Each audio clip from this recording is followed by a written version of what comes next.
Hello and welcome to episode 4 of Inspo's Career 7 with me, John Slattery. So we're looking at the second of 3 steps in Inspo's process to help you make great career choices. We've identified that step 1 is all about you creating an uninhibited list of career options, from which you'll ultimately choose which one makes most sense to pursue right now. The second step is all about self-reflection, and we're going to use a self-reflection to evaluate each of the career options. There are 3 components of self-reflection we must identify. The first we covered off in the last episode, and that's the vision you have for life. We're going to look at the second component in this episode, and that's your strengths and interest areas. We group them as one. We're looking at them because of research done in positive psychology, and in particular by a positive psychologist called Martin Seligman. Seligman has identified that the meaningful life is the greatest source of happiness for you or me.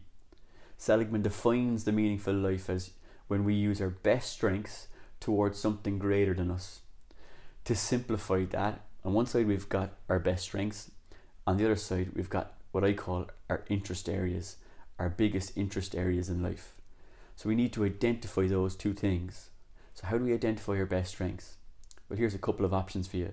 1, just think of any activity that allows you to flourish and shine in life. When you have that, reflect on what are the strengths that I'm using that are allowing me to shine and to flourish in that moment. They're quite probably examples of your best strengths. Another option is to go and speak to someone who you know and trust and just ask them, what do you believe are my best strengths? That's another possibility. The last is just by going online and looking at all the different options that are out there that help people to identify their strengths. A simple Google search will help you find a number of different tools. They're all possibilities to help you with identifying your best strengths. On the other side, in terms of your interest areas, well, quite simply, just think about, if I go online, if I go on social media, what is it that I'm drawn to most when I'm there? Or equally, when the news or current affairs on, what is it that piques my interest most when I hear about it?